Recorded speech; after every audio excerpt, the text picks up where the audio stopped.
If your goal is to build strength and muscle and you don't want to spend hours in the gym, this training method is for you.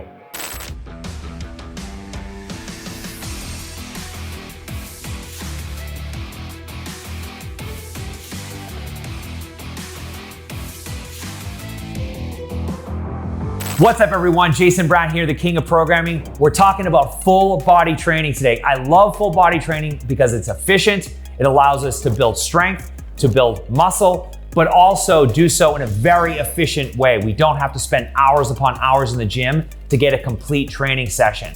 So just to get kind of out of the way, what is full body training? Full body training by definition is essentially training an upper push, an upper pull, and a lower body movement. Now we can take it a step further and include both a squatting or single leg lower body pattern and a hinging pattern. This is typically what I will see in the programming I write for full body. Now I know there are other people out there that have definitions, but for the purposes of what I'm talking about today, this is how we're gonna structure these sessions.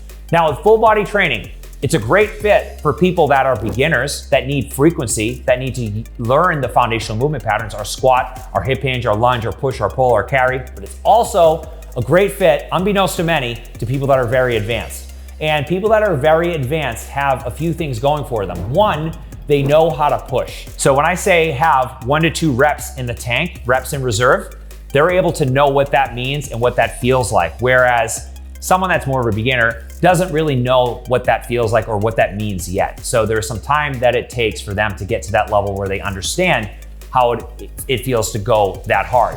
Now, the second thing is that people have been training longer, people with higher training ages have a more well-developed nervous system, so they're able to go deeper, tap into more high threshold motor units.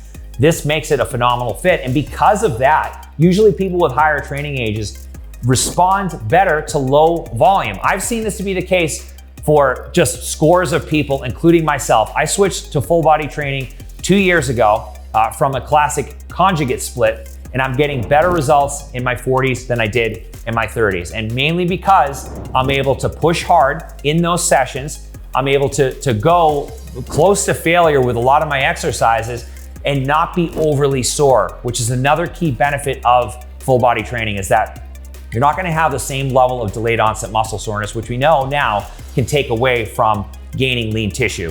So these are things that we can use to our advantage. We can push harder in our session because we're not as sore. We can push harder in those sessions because we're not doing all of that volume in one session. It's spread out across the week. And because of that, we're able to really have a big bang for the buck with this style of training. Now, for programming, a lot of ways to skin the cat with full body training. I am gonna talk about 3 of them, 3 strategies that I use almost exclusively in all my full body programs. For those of you that are looking for a complete full body program, check out my training subscription, EVOLV Full Body Athlete. There's a link to a free trial in the description. So for the 3 strategies of full body training, there's, again, a lot of ways to skin the cat. That's what I love about programming. That's why I love getting on these videos and talking with you guys, because programming is the most dynamic thing. It's always evolving. We get new information. And of course, that allows us to iterate and make programs that are even better, that get people closer to their goals in an even faster way. With full body training, there are 3 strategies that I absolutely love for a number of reasons. The first one is just using simple pairings, a pairing or a superset. And when we use these pairings, I prefer to use anterior, posterior. So a good example would be a front squat and a row. We've got more of an anterior dominant movement followed by a posterior dominant movement. And one's for the lower body, one's for the upper body. You can do this across 6 exercises for 3 sessions per week and cover all of your bases, hit all of your foundational movement patterns. You can vary how you're structuring sets, reps, and rest intervals. You can go with heavier loading. You could go with, of course, moderate reps or higher reps. There's a lot of diversity in a day of programming using pairings. It also allows you a lot of autonomy because you're only using a pairing. It allows you to focus on using some more maximal effort methods like building to a heavy set or building to a true rep max in a particular movement. So a lot of autonomy there with using pairings. My second strategy is using giant sets. This is 3 exercises. When I structure these, it will typically play out very similar to the pairing, but we're gonna have 1 additional movement. So we might have a squat pattern, an upper pull pattern, and then a pressing pattern. And that's done basically in succession, where we would do our squat, rest, our upper pull, rest, and then our press, rest, and we would repeat that sequence for anywhere from 3 to 5 rounds. And again, sets, reps, and rest intervals will be dependent on your exercise selection. So a lot of nuance there. I'm gonna drop some more information in the description, so feel free to check that out, guys. There's a lot of great information there. We could go hog wild on this stuff in terms of all the fundamentals, but I wanna give you guys just kind of some strategies that you can watch this video and then apply right away and start taking action on. So using giant sets has a little bit less autonomy as opposed to pairings because we have 3 movements now. So if we wanted to use a specific training method, something like submaximal effort where we're building to a rep max, we would have to have a little bit more alignment across all 3 of those movements. But needless to say, we can get a lot done in a short period of time. This is a strategy I would use across 3 sessions per week.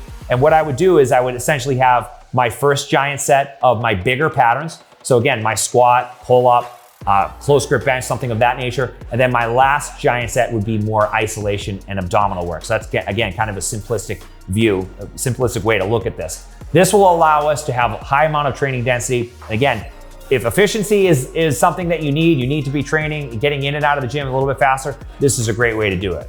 Our third and final strategy are circuits. So just to recap, we went from 2 exercises to 3.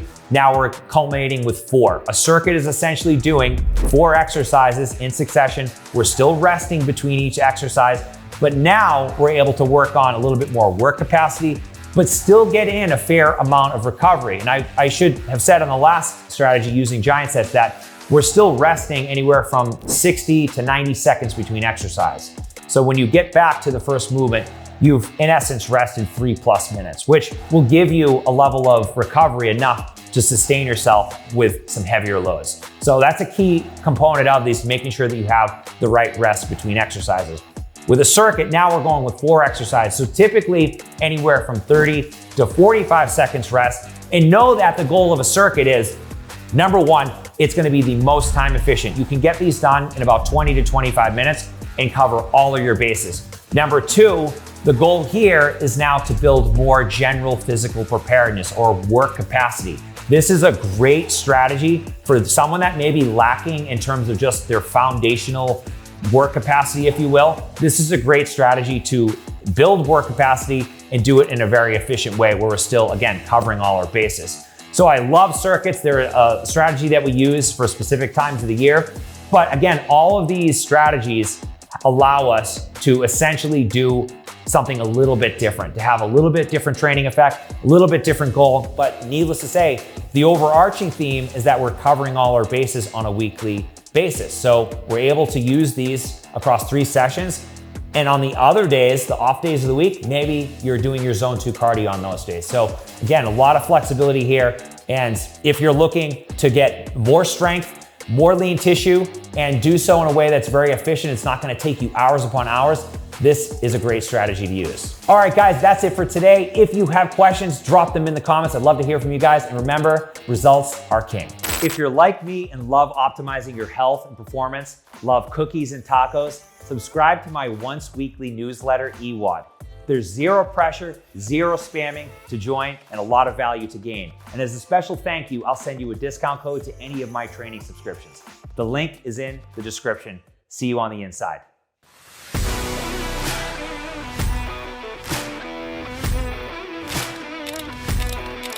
Best program available on the internet today. I think it's very difficult to find a trainer like Jason that... Since joining Everyday Heroes, I feel like I've stopped working out and actually started training.